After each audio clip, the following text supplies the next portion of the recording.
नमस्कार दोस्तों, आपको हमारे YouTube channel tech and tech में आपका तहे दिल से मैं हार्दिक स्वागत करता हूँ। फ्रेंड्स, मैं एक नहीं हूँ, आपका दोस्त, आपका होस्ट। फ्रेंड्स, आज मैं बात करने वाला हूँ आईएसओ लेयर्स के विषय में या आईएसओ मॉडल के विषय में मैं आपको बात करने वाला हूँ। साथ साथ इसके फीचर्स, इसके मेरिट्स, डिमेरिट्स सबके विषय में बात करूँगा। और हमारे इस वीडियो को अंत तक देखिएगा जिससे कि आपको कंप्लीट इन्फॉर्मेशन मिल सके। और यदि आपने अभी तक हमारे चैनल को सब्सक्राइब नहीं किया तो उसको सब्सक्राइब करें, जिससे कि आगे आने वाले भविष्य में नॉलेजेबल वीडियोस की नोटिफिकेशन आपको मिल सके। तो सबसे पहले हम बात करते हैं ओएसआई मॉडल का पूरा नाम जो होता है open system interact connection model होता है।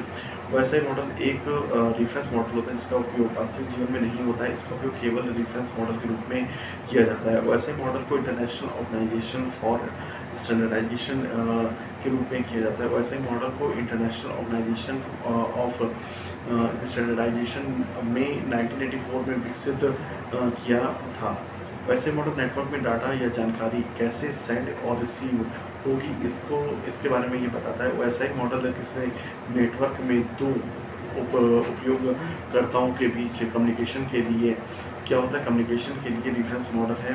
इस मॉडल में 7 लेयर्स होती हैं जो एक दूसरे से जुड़ी नहीं होती हैं। वैसे मॉडल का प्रत्येक लेयर एक दूसरे पर निर्भर नहीं रहती है, लेकिन डाटा या ट्रांसमिशन एक लेयर से दूसरे लेयर में होता है। इस मॉडल की प्रत्येक लेयर के बारे में बात करें तो लेयर का अपना अलग काम होता है जिसके डाटा आसानी से सिस्टम से दूसरे सिस्टम तक पहुंच सके। वैसे मॉडल अगर हम बात करते हैं वर्ल्ड वाइड कम्युनिकेशन नेटवर्क का आईएसओ स्टैंडर्ड मॉडल है जो नेटवर्किंग प्लेटफॉर्म को डिफाइन करता है, जिसमें कि अगर हम बात करते हैं प्रोटोकॉल्स को उसकी 7 लेयर्स में क्या होता है में जोड़ा जा सके। अगर हम बात करते हैं यहाँ एक लेयर तुलनीय रूप में अगर हम बात करते हैं यहाँ पे वर्गीकरण होता है जिससे नीचे वाले लेयर से सर्विस पाती है और ऊपर वाली जो लेयर होती है वो सर्विस ऑफर करती है। इसमें से एक लेयर से दूसरी लेयर तक प्रोसेसिंग कंट्रोल एक्साइट होता है और ये प्रोसेस आखिर लेयर तक चलता है। इसमें प्रोसेसिंग बॉटम लेयर से स्टार्ट होकर पूरे चैनल से होती हुई आगे से के स्टेशन में जाती है और फिर वापस अपनी हायरार्की में आ जाती है। इस मॉडल को ओपन सिस्टम इंटरकनेक्शन यानी कि OSI लेयर भी बोलते हैं, कहा जाता है क्योंकि यह मॉडल किन्हीं 2 अलग अलग सिस्टम को अपनी आपस में अगर हम बात करते हैं कम्युनिकेशन करने की अनुमति देता है। फिर चाहे वो इंटरनल हो या अगर हम बात करते हैं कि आईएसओ रेफरेंस मॉडल में 2 अलग सिस्टम के बीच अपना कम्युनिकेशन करती है। इसके लिए इंटरनल हार्डवेयर और सॉफ्टवेयर में कोई भी बदलाव करने की ज़रूरत नहीं होती है। ये मॉडल जो होता है फंक्शन और सेट के रूप में ग्रुप्स में कर देता है। इससे प्रोटोकॉल कहा जाता है। या दो से अधिक सिस्टम के बीच कम्युनिकेशन स्थापित और कंडक्ट करने के लिए आजकल अगर हम बात करते हैं तो यहाँ पे ये आईएसओ जो रेफरेंस मॉडल होता है वो सबसे ज़्यादा इस्तेमाल किया जाता है। तो आईएसओ मॉडल इस बारे में अगर हम बात करते हैं तो ये 7 लेयर्स होती हैं। इनमें सभी लेयर का अपना अपना कार्य होता है। सभी लेयर आपस में क्या होता है इंटरकनेक्टेड नहीं होती। केवल एक लेयर से दूसरी लेयर में जो क्या होता है डाटा ट्रांसमिशन होता है। वैसे मॉडल में की 7 लेयर में नेटवर्क के डाटा कम्युनिकेशन को परिभावित किया जाता है, जो इन स्रोतों लेयर्स के 3 ग्रुप विभाजित किए गए, नेटवर्क लेयर, ट्रांसपोर्ट लेयर और एप्लीकेशन लेयर। वैसे अगर हम बात करते हैं तो वैसे मॉडल में होता है physical layer, data link layer, network layer, transport layer, session layer और प्रोजेक्शन लेयर और एप्लीकेशन लेयर। तो सबसे पहले अगर हम बात करते हैं यहाँ पे क्या होता है, जो फिजिकल लेयर होता है वो एसआई मॉडल की पहली व सबसे लेटेस्ट लेयर होती है, जिसमें इसको बिट यूनिट लेयर भी कहते हैं। क्या होते हैं बिट यूनिट लेयर भी इसको कहते हैं। ये लेयर फिजिकल व अगर इलेक्ट्रिकल कनेक्शन के लिए जिम्मेदार होती है। इस लेयर में डिजिटल सिग्नल इंटरकनेक्शन सिग्नल में बदल जाता है। यह लेयर यह भी बताती है कि कम्युनिकेशन वर्ड होगा या नहीं होगा।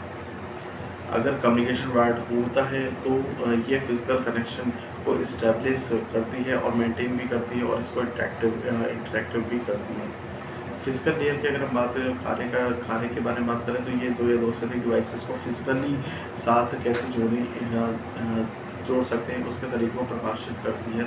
ये ट्रांसमिशन मोड को प्रकाशित करती है, अर्थात अगर हम बात करते हैं चाहे नेटवर्क पर दो डिवाइस के बीच संपर्क हाफ बुलेट अगर हम हाफ डुप्लेक्स के बारे में बात करें तो मोड में तभी ये इंफॉर्मेशन ट्रांसमिशन के लिए उपयोग किया जाने वाले सिग्नल के प्रकार को निर्धारित भी करती है। ये लेयर सिग्नल को कैरी करती है और फिजिकल मीडियम में इलेक्ट्रिकल, मैकेनिकल और फंक्शनल इंटरफेस को भी परिभाषित करती है फ्रेंड्स। और ये वास्तव में डिवाइसेस के बीच फिजिकल कनेक्शन को के लिए भी जिम्मेदार होती है। यह लेयर डाटा लिंक लेयर द्वारा भेजे गए फ्रेम को रिसीव करती है और उन्हें ऐसे सिग्नल में बदल देती है जो दूसरे ट्रांसमिशन मीडियम के साथ कॉम्पेटेबल। मान लीजिए कोई भी जैसे आपने कोई भी सिग्नल को भेजा है, मान लो कोई मेल की है, जब आपने मेल किया वो अटैचमेंट 2007 वर्जन का है या आपने विंडोज़ का ऑपरेटिंग सिस्टम यूज़ कर रहे हैं और जो रिसीवर है वो 9s ऑपरेटिंग सिस्टम है, उसके पास वर्ज़न भी 2010 का पड़ा या 2013 का वर्ज़न पड़ा है, तो उसके पास वर्ज़न भी अलग है। आपने भेजा किसी और वर्ज़न से, जो डाटा को रिसीवर है वो किसी और वर्ज़न का सॉफ्टवेयर ऑपरेटिंग सिस्टम इस्तेमाल कर रहा है। तो ऐसे में क्या होता है कि आईएसओ लेयर्स बहुत ही ज़्यादा आपके डाटा को ट्रांसमिट करने में बहुत ज़्यादा उपयोग होती है। फिर हम बात करते हैं डाटा लिंक लेयर की। ओएसआई मॉडल में डाटा लिंक लेयर दूसरी लेयर होती है। डाटा लिंक लेयर में नेटवर्क लेयर द्वारा भेजे गए पैकेट्स को डिकोड व एनकोड किया जाता है। साथ ही में इस लेयर में यह भी कंफर्म करती है कि पैकेट एरर फ्री है कि नहीं है। इस लेयर में निम्न दो प्रोटोकॉल द्वारा ट्रांसमिशन के लिए प्रयोग किए जाते हैं।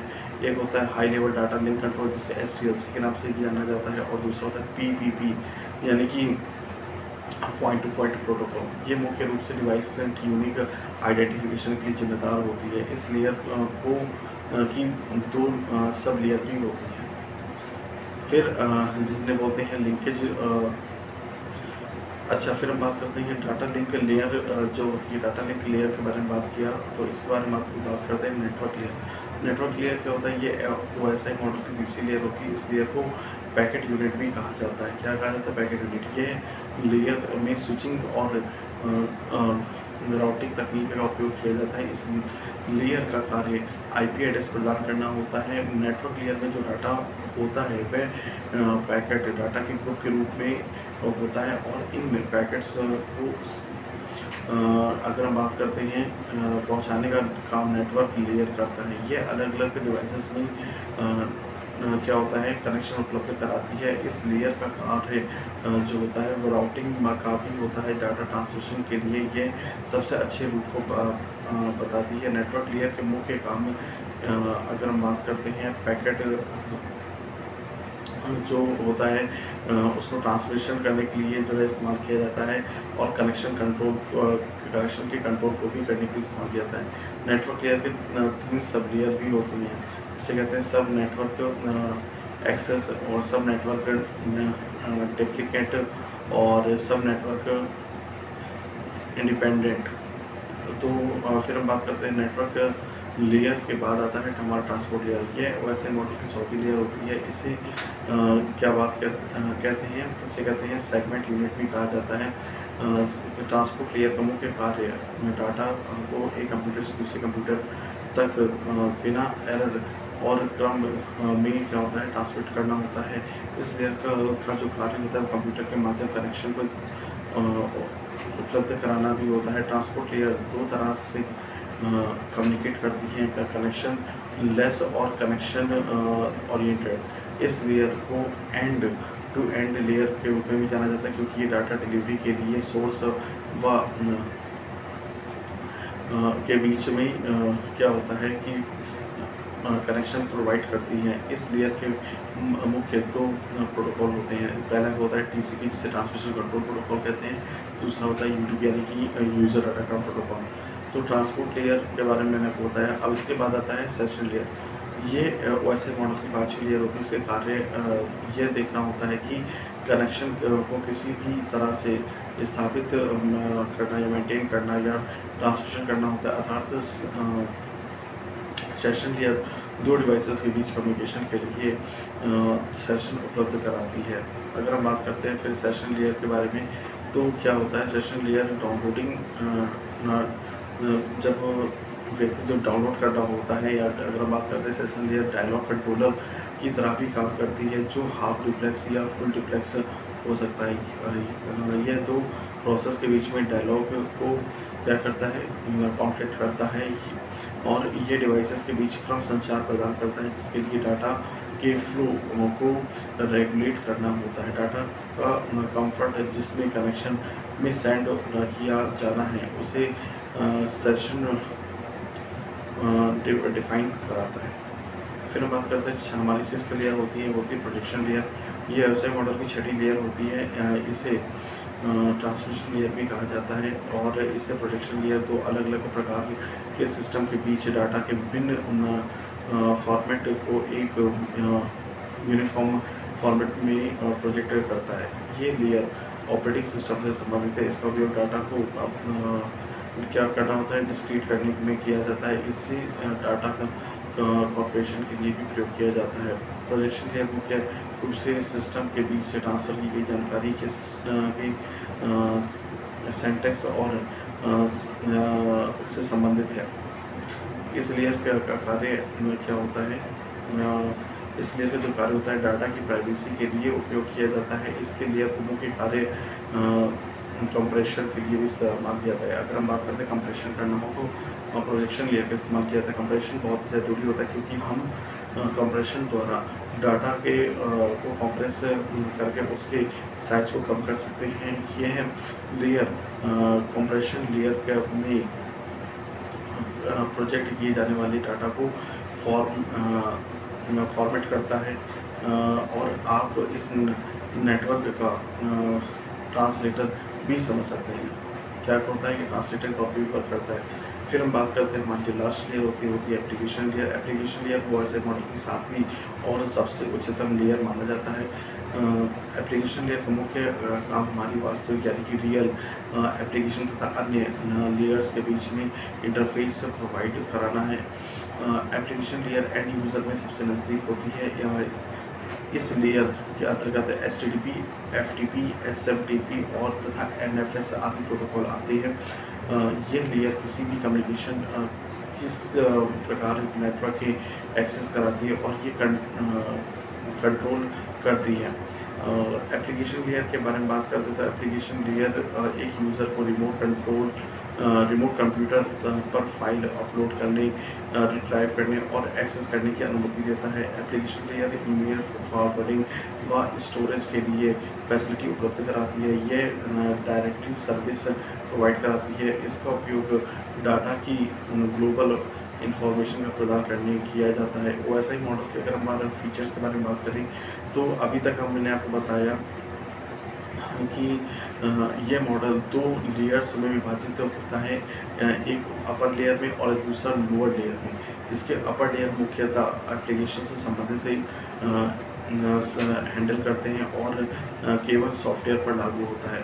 एप्लीकेशन लेयर एंड यूज़र से सबसे नज़दीक होती है। OSI मॉडल की लोअर लेयर जो है वह डाटा ट्रांसपोर्ट के इशू को हैंडल करता है। डाटा लिंक लेयर और फिजिकल लेयर हार्डवेयर और सॉफ्टवेयर में लागू होती है। फिजिकल लेयर और सबसे न्यूनतम लेयर होती है, और यह फिजिकल मीडियम से सबसे नज़दीक होती है। फिजिकल लेयर का मुख्य कार्य फिजिकल मीडियम में डाटा या इंफॉर्मेशन को रखना होता है। तो ये होते हैं इंफॉर्मेशन के। अब अगर हम बात करते हैं OSI मॉडल के फ़ायदे यानी कि मेरिट्स के बारे में बात करें तो ये एक जेनरिक मॉडल है तथा इसे क्या होता है स्टैंडर्ड मॉडल के रूप में भी जाना जाता है। OSI मॉडल को लेयर सर्विस इंटरफेस तथा प्रोटोकॉल के लिए भी बहुत स्पेशल होती है। ये मॉडल बहुत ही फ्लेक्सिबल होती है, क्योंकि इसमें किसी भी प्रोटोकॉल को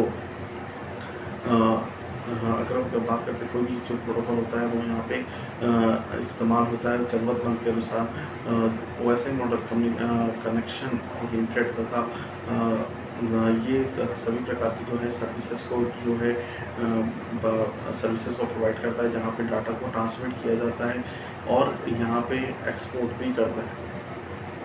वैसे मॉडल के प्रत्येक लेयर आपस में इंटरकनेक्टेड नहीं होती। इसमें अगर एक लेयर में चेंज कर दिया जाए तो तो दूसरी लेयर भी कोई प्रभाव नहीं पड़ता है। यह मॉडल बहुत ही ज़्यादा अगर हम बात करें तो अनुकूल ये होता है और ये नेटवर्क के बारे में समझने के लिए बहुत ही अच्छा तरीका होता है। ये क्या होता है, आईएसओ जो होता है एक अंतर्राष्ट्रीय मानक संगठन जिसे बोलते हैं, ठीक है, हिंदी में का एक जिसमें आप अपने नेटवर्क को क्या कर सकते हैं, सिस्टम इंटरकनेक्ट कर सकते हैं, जहाँ पे आपकी जो नेटवर्क के द्वारा जो फाइल है वो ट्रांसफ़र आसानी से हो सके। वैसे ही मॉडल के अगर नुकसान की बारे में बात करें तो इसमें कभी-कभी प्रोटोकॉल को लागू करना कठिन होता है, क्योंकि ये मॉडल इन प्रोटोकॉल को बनाने से पहले ही बन गया था। ये मॉडल किसी विशेष प्रोटोकॉल को प्रकाशित नहीं करता है। इस मॉडल के सभी लेयर्स एक दूसरे से इंटरडिपेंडेंट नहीं होती है। हाँ, अगर हम बात करते हैं इस मॉडल के सभी लेयर एक दूसरे पर डिपेंडेंट, अगर एक मॉडल है दूसरा मॉडल भी उस पर क्या है, इंटरडिपेंडेंट है। इस मॉडल पर ट्रांसपोर्ट लेयर की सतत लिंक लेयर दोनों ईयर में अगर हम बात करते हैं कि जहाँ पे आपका आईएसओ लेयर से इस्तेमाल किया जा रहा है, वहाँ पे जो लेयर होती है वो एरर कंट्रोल होती है, यानी कि जहाँ पे एरर आने की कोई भी संभावना नहीं होती। यहाँ पे क्या होता है कि इसकी वजह से क्या होता है कि सर्विस बहुत ही अच्छी दी जाती है, लेकिन यहाँ पे क्या होता है, ओएसआई मॉडल की जब डाटा को ट्रांसफ़र किया जाता है तो ये विदिन सेकंड्स में जो है अपना वर्क को प्रोसेस करना इस्तेमाल कर देती है। अब यहाँ पे क्या होता है कि ओएसआई मॉडल के बारे में मैंने आपको जो बताया है वो 7 लेयर्स के विषय में बताया कि कौन-कौन सी लेयर्स होती हैं और प्रत्येक लेयर्स का कौन-कौन सा काम होता है, वर्क क्या होता है, मेरिट्स क्या होती है, डिमेरिट्स क्या होती है। तो फ्रेंड्स, यदि आपको हमारी वीडियो पसंद आया हो तो प्लीज़ हमारे चैनल को लाइक शेयर सब्सक्राइब जरूर करें, जिससे कि आपको हमारे आगे आने वाली नई वीडियोस की नोटिफिकेशन मिलती है। तब तक के लिए जय हिंद, वंदे मातरम।